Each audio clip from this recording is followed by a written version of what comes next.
안녕하세요. 자, 이제는 22번째 시간인데요.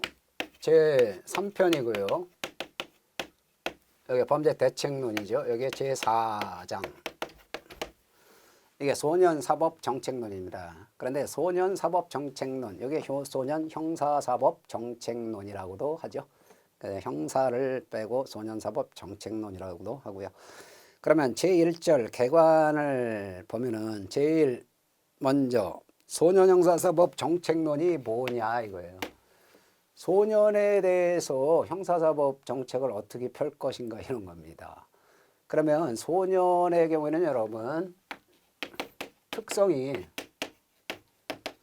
여기서 소년을 얘기하는 건요. 소년법상 소년을 얘기해요. 19세 미만자를 얘기합니다. 그러니까 1살부터 19세 미만이니까 19세는 안 들어가고 18세까지의 소년을 말합니다. 그런데 이 소년, 19세 미만자인 이 소년에 대해서 이 형사사법 정책을 이원화시켜서 이렇게 펴요. 소년은 보호사건, 소년 보호사건이라고 합니다. 그 다음에 소년 형사사건으로 나눠요. 자, 성인의 경우에는 어때요? 성인범의 경우는 이렇게 이원화시키지 않는다고요. 그냥 형사사건이라 그러지 성인 보호사건은 없어요.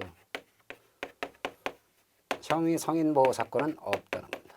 그러면 여기서 자, 소년 보호사건하고 소년 형사사건으로 나누는데 이 보호라는 얘기는요. 소년에 대해서 보완 처분을 하는 소년 보호 처분을 할지 말지 요거에 관한 사건이에요. 그 다음에 소년 형사사건은 소년에 대해서 뭐예요? 자, 형사 문제, 형벌을 이거를 부과할지 말지 요거에 관한 사건입니다. 그러면 자, 소년의 경우는요. 소년은 아무리 소년이 범죄를 범했다 그래도 범죄 소년도 꼭 처벌하는 게 아닙니다. 처벌을 안 하고 이 보호 처분으로 할 수도 있고 형벌을 부과할 수도 있어요. 범죄를 범한 소년도, 범죄를 범한 14세 이상, 이거는 다 만 나이예요. 우리가 법학에서 얘기하는 거는요. 제가 14세 이상 그러면 다 만 나이예요. 14세 이상 19세 미만도 만 나이, 만 19세 미만자입니다. 그러니까 만이라는 걸 붙일 필요가 없어요. 다 만 나이니까.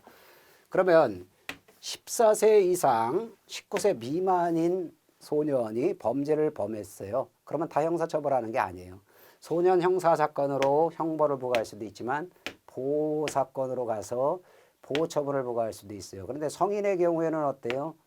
예, 이렇게 보완처분으로 가는 보호사건이 없는 거예요. 이걸 좀 비교하시기 바랍니다. 그러면 소년 보호처분이라는 것은 보완처분에 들어갑니다. 보완처분의 일종입니다. 즉 형벌이 아니라는 거죠. 형벌이 아니라 보완처분에 들어갑니다.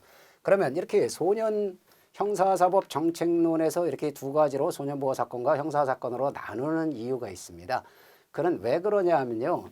이 소년의 경우에는요. 19세 미만자인 소년은 뭐가 중요해요? 보호할 필요가 있어요. 보호주의가 적용돼요. 소년 보호주의. 그 다음에 복지주의가 적용돼요. 자, 소년은 우리가 그냥 통상적으로 19세 미만자 그러면 미래가 창창한 사람들이죠. 어린 나이에 범죄를 범했다 그래서 그 사람을 무조건 있잖아요.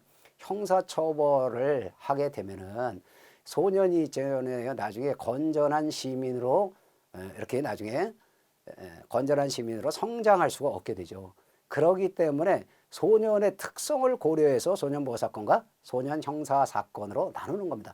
근데 소년은 여러분 어떤 특성이 있나요?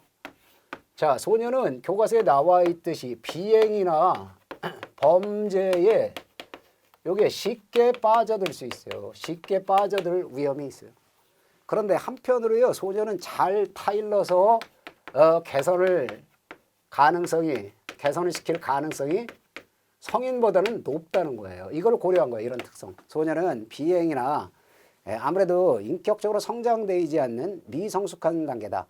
그렇기 때문에 소년 같은 경우는 인격적으로 미성숙 상태에 있기 때문에 비행이나 범죄에 빠져들 위험성이 큰 반면에 한편으로 잘 가르치면 예? 개선될 가능성도 성인보다 높다는 거예요. 여러분 그런 얘기 하지 않습니까? 일상적으로 한 40세 이상이 된 사람은 이미 자기가 뭐가 옳고 그름에 대한 사고의 틀이 완전히 형성돼 있다. 그리고 강하게 틀이 형성돼 있기 때문에 한 40세 이상의 사람을 생각을 바꾸게 하기가 쉬워요.